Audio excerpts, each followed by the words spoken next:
What's your read on Dana White? You've known him for a long time. You worked with him for 3 years at UFC. Right.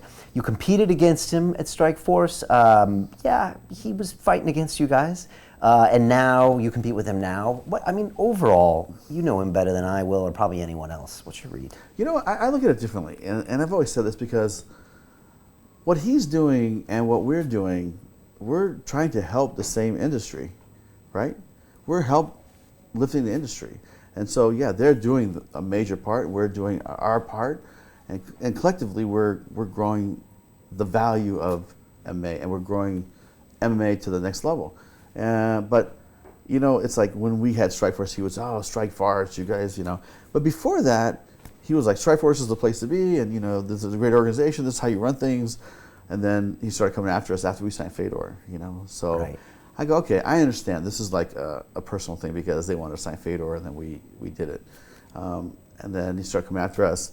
But when I knew, like, it's like I don't want to say it's, you know, the cameras are rolling, but I would see him after the thing. He goes, hey, you know, nothing personal, you know, just everything's fine, you know, we're all good. I said, listen, we're good. You know, it's Just business. It's just, listen, it is what it is. You have to go do what you have to do, and I'm just like, hey, thanks for tuning in, thanks for watching, you know.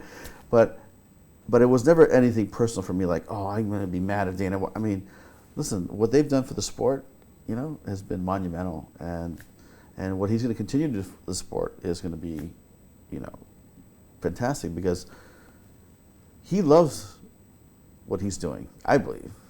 And you know, when you love something, it's not about the cars or the house, or, you know, you're passionate about it, and he's passionate about it. But, you know, we had like these little conversations in the hallways when I was at UFC, and you know, it was just great having those little moments. Hey, how's your family? You know, everything good? You know, it was nothing to do about fighting or martial arts, and I found him to be, you know, a pretty nice guy, really.